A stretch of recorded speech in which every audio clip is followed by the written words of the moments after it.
Isa na namang panibagong istorya ang inyong mapapakinggan. Unang beses mabuntis dahil sa pagmamahalan, nagtiyaga at nagtiis, mabuok at masilayan, may kabaman sa loob ay di ka pinalaglag. Dahil nga ang gusto namin lumabas ka't maglakad.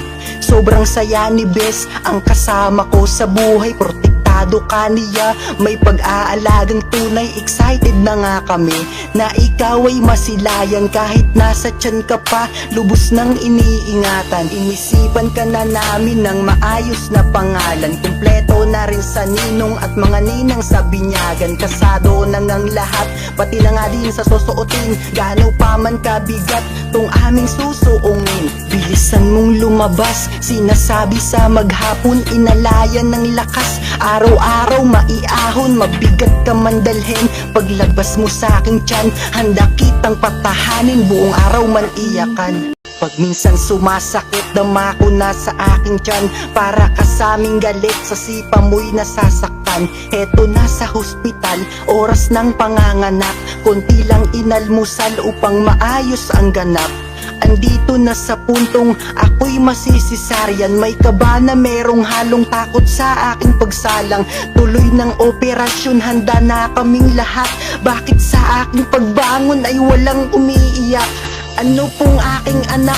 Pambungad ko tong tanong, pero sa mukha nila para bang magrarason. Dapat katabi ko siya, pakilapit nyo sa akin. Bakit ba pati si Bes ayaw akong pabangunin? Gusto ko nang masilayan ng maamo kong anak.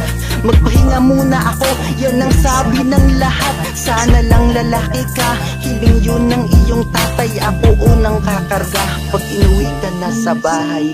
Inabot na nga sa akin, ikaw pa ay nakabihis. Pero bakit ka tahimik at kakaiba pang kutis? Anak ba natin to? Baka anak to ng iba. Bakit ito ganito? Di napigil magmura ang aking inaasahan. Malusog ka at matikas, ngunit sa aking nasilayan. Parang puso ko binutas, lasakal ka sa loob ng pusod mo na dahilan ng hindi mo paghinga. Bakit ba nagkaganyan? Awa na merong galit ang aking naramdaman. Nauwi lang sa libingan ang tinuring kayamanan. Baka pwede pang agapan, pakiusap o kilusan, pakipampu kanyang puso. Sige na kung kailangan. Masakit lang sa loob, kaala ko isang sorpresa.